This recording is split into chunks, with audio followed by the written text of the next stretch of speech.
Okay, matagal ko nang gustong gawin 'tong content na 'to actually. Buti na lang rin in-encourage ako ni Paul. Gusto na rin niya 'tong mawala dito sa kwarto namin.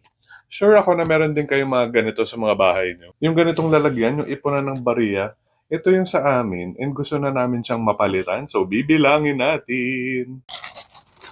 Dapat siguro ano tayo, no? Or kanya-kanya tayong bilang. Dapat like say, yung 5 sa akin, yung 10, ganun.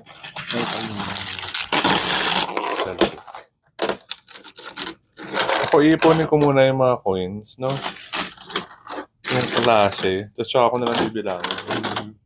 Para mas madali yung ano. Okay, personally, sa tingin ko aabot to ng mga siguro more than 3,000, 5,000, no?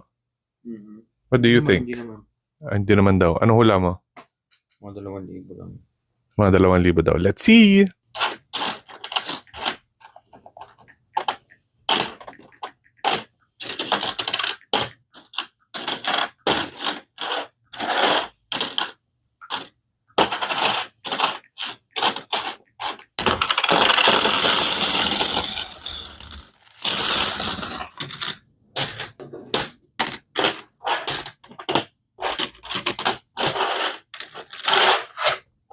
Okay yan. So, kalahati na tayo. Ang ginagawa namin, ito yung mga piso. 5 pesos, 10 pesos, 20 pesos. Tapos ito yung mga ibang coins. Tapos tsaka natin bibilangin.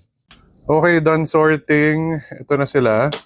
So, yan na yung mga piso. Meron pa ditong konti na binibilang si Paul. Ito lahat ng 5s, 10s, and 20s. Bilangin natin. Tapos ito pala lahat ng mga 25 cents, mga ibang currencies, tsaka mga basura. Meron pa pala doon na nahulog.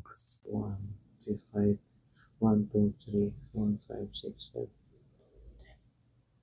11, 12, 600.